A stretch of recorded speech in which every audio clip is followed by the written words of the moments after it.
Welcome to Marketing Made Simple TV. My name is Jeff Ogden, the host of this show, and we're thrilled to have you back again. More great shows, more great guests. We bring this to you every week, just the most wonderful people. So let me introduce today's guest. Stan Phelps has a 20-year career working with global brands, including Adidas, IMG, and PGA of America.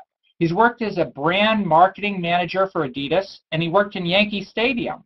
I also found out, and I got into the show, he does a lot of tennis, so he went and worked with my alma mater, the University of Notre Dame. So I got to put that plug in there too. But he's currently the founder and chief measurement officer, CMO, of 9-Inch Marketing. And what he's doing is inspiring leaders to think differently about marketing. So let's welcome Stan to the show. Great. Thanks for having me, Jeff. Stan, it's good to have you here. We're going to have a fun time talking. And congratulations on your new book, first of all. Thank you. Thank you. Brand spanking new, so good for you.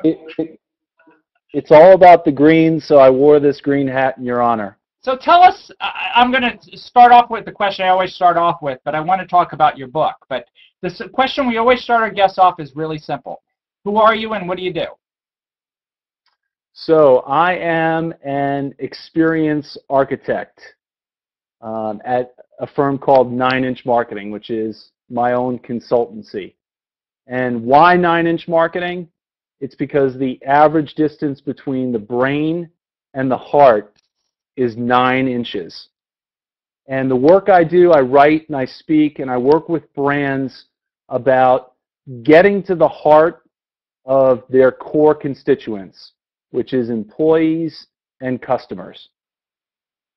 Well said, Stan. And employees and customers are absolutely right. So I've had some other guests on the show who already talked about it. Now, there's a lot of books been written about marketing. I mean, I've read so many, etc. What makes your book different from all the other ones that are out there on marketing?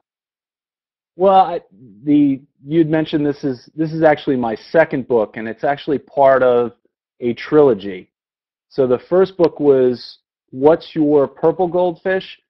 This one is What's Your Green Goldfish?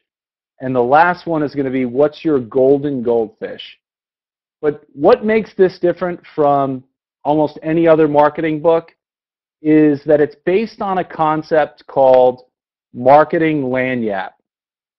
And purple, green, and gold happen to be the 3 colors of Mardi Gras.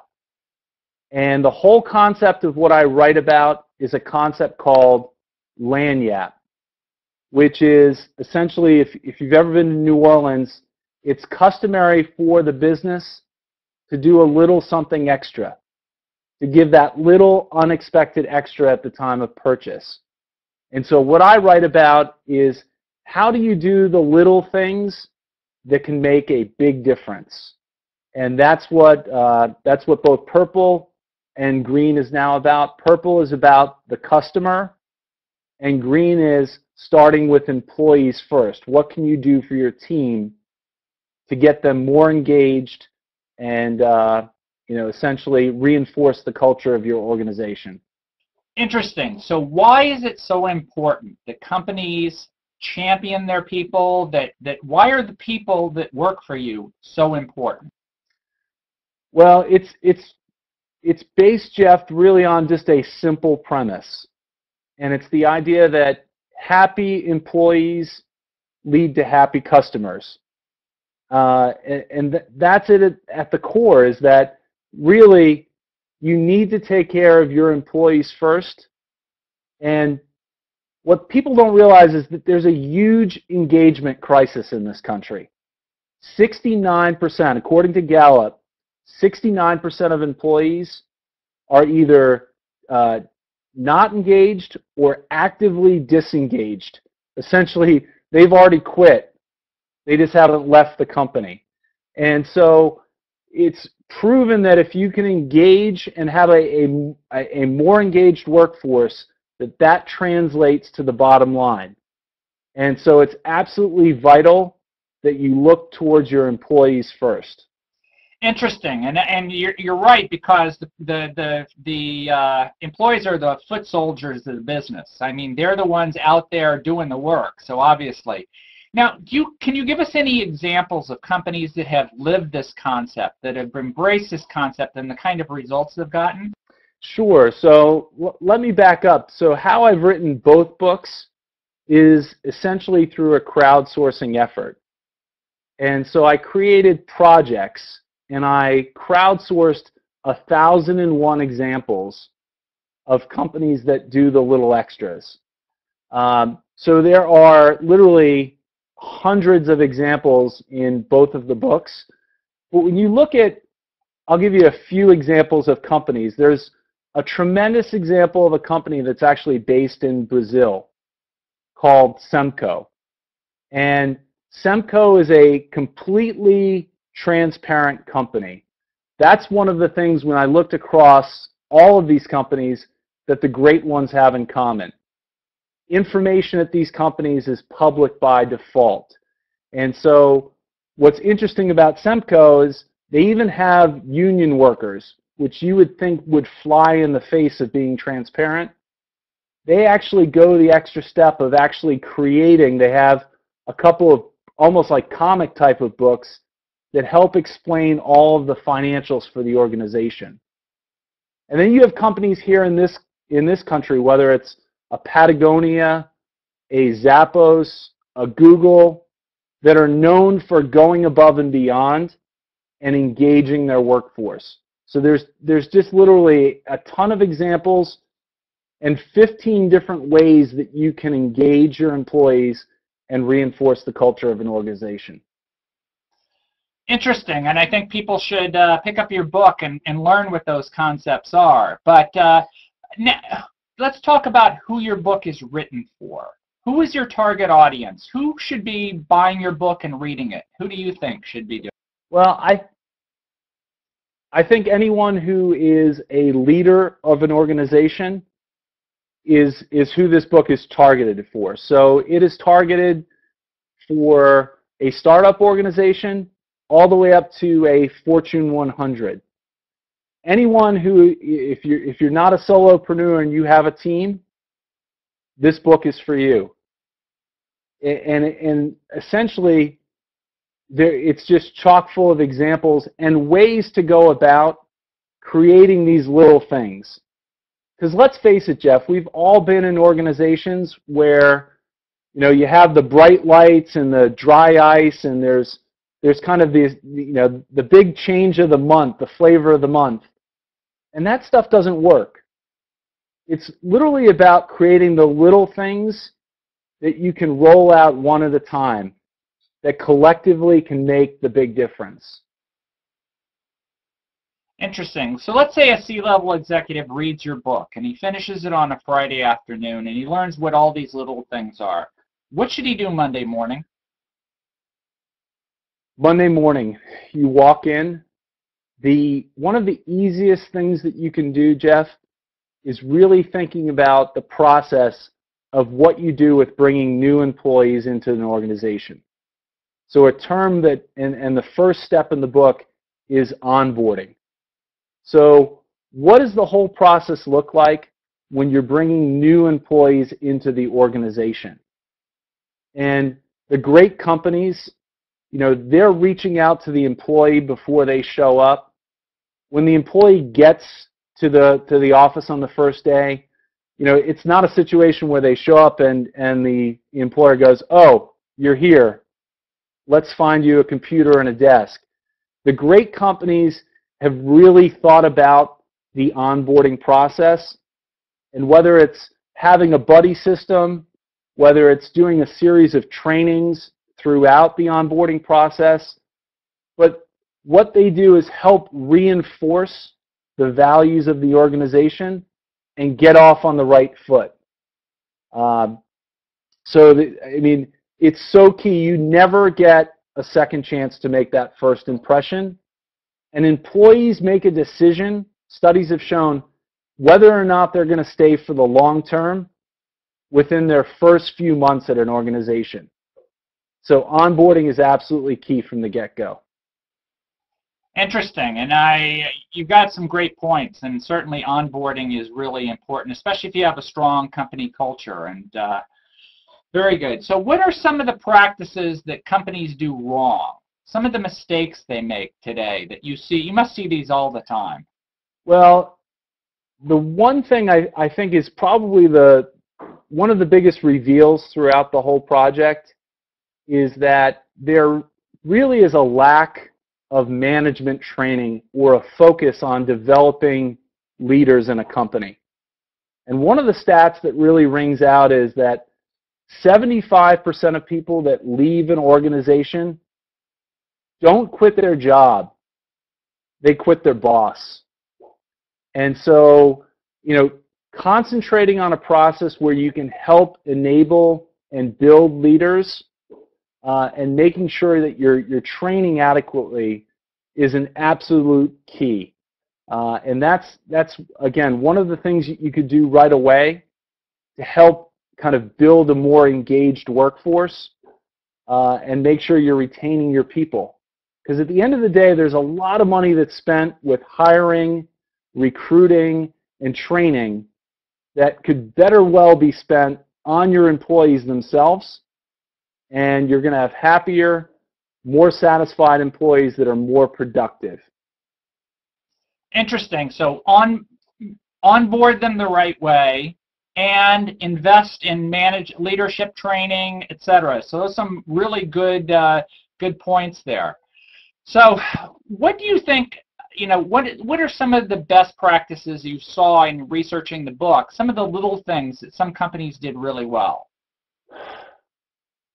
The little things can make a big difference. And I think what a lot of people think is, well, this is going to have to cost a lot of money. And the irony is, Jeff, is that it doesn't have to cost anything at all.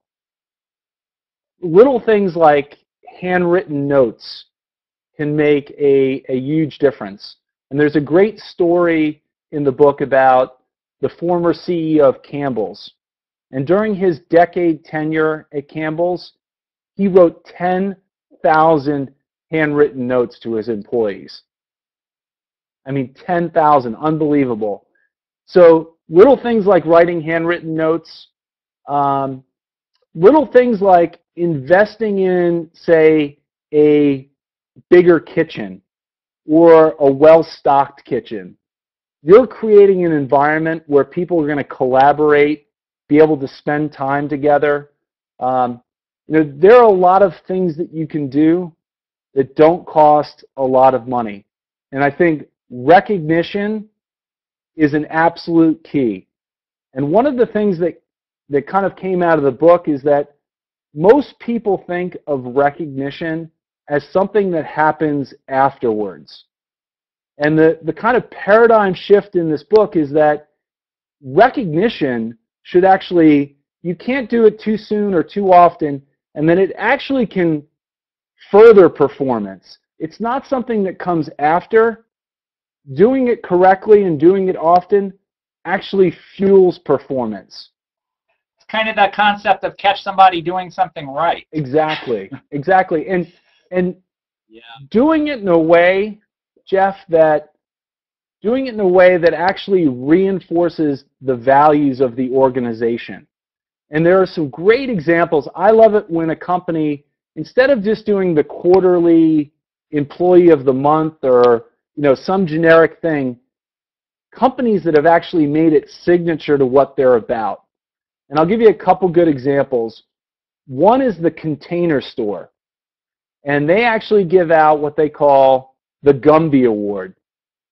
So I love Gumby because it's green and that's the theme of the book. But they want to make sure that they're rewarding the idea of being flexible and really bending to go the extra mile for your customers. So at their headquarters, they literally have a 6-foot-tall Gumby, and if you win that award, you get a Gumby. Rackspace, they are one of their things is that they are fanatical about customer service. So what does Rackspace do? They have an award called the Jacket, and it's literally a straight jacket. So if you get that award, you actually get this. If you're crazy enough to embrace that, that's like a prized possession at Rackspace. Or a firm like Zappos. Zappos is in the book a number of times, but they have an Employee of the Month, and they call it the Hero Award. And you get the parking space, you get the gift certificate, you get they even do a little parade to go to your desk to present it to you. But what actually caps it for me is you actually get a cape. You get to put a signature Zappos Hero cape on as part of winning that award. And there's some great YouTube videos of that. So recognition is key, and making it signature to the values of your organization and having fun with it is gonna make it go that much further. You know, Stan, this has been a fascinating discussion, but we can't go on forever, and I wish we could. So why don't you try to sum up some takeaways from this show of the things you want people to learn from this show that they could use in their business? One, that creating green goldfish, these little extras, is not about just kumbaya. Companies that have engaged employees grow 3 times as fast as their competitors, and that the little things can make a big difference. Start out with doing little things, rolling them out, and essentially collectively doing the little things correctly, you can really make a big difference. And what I want people to do is don't copy examples. The examples that are in, there's over a couple hundred in the book. The examples are really just inspiration.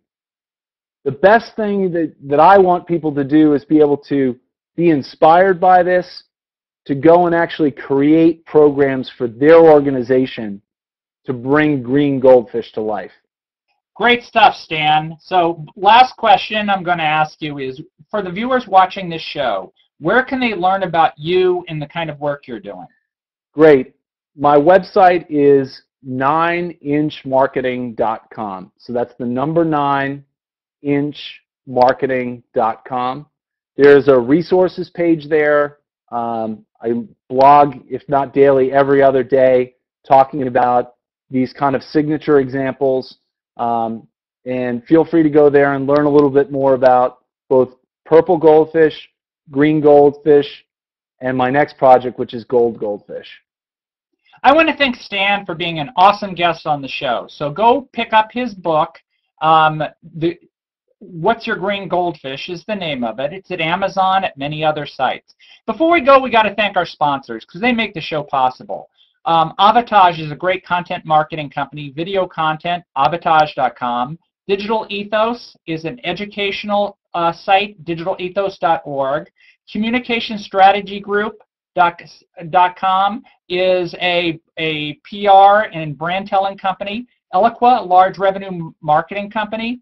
And Watchitoo provides this awesome platform. And we also want to thank Social Ribbit. Excuse me, socialribbit.com, which is a social media marketing company that we're supposed to have their logo here, but we don't have it yet, but we will soon. So Marketing Made Simple premieres every Thursday at noon Eastern, 9 Pacific. So until next time, we'll see you again on Marketing Made Simple TV.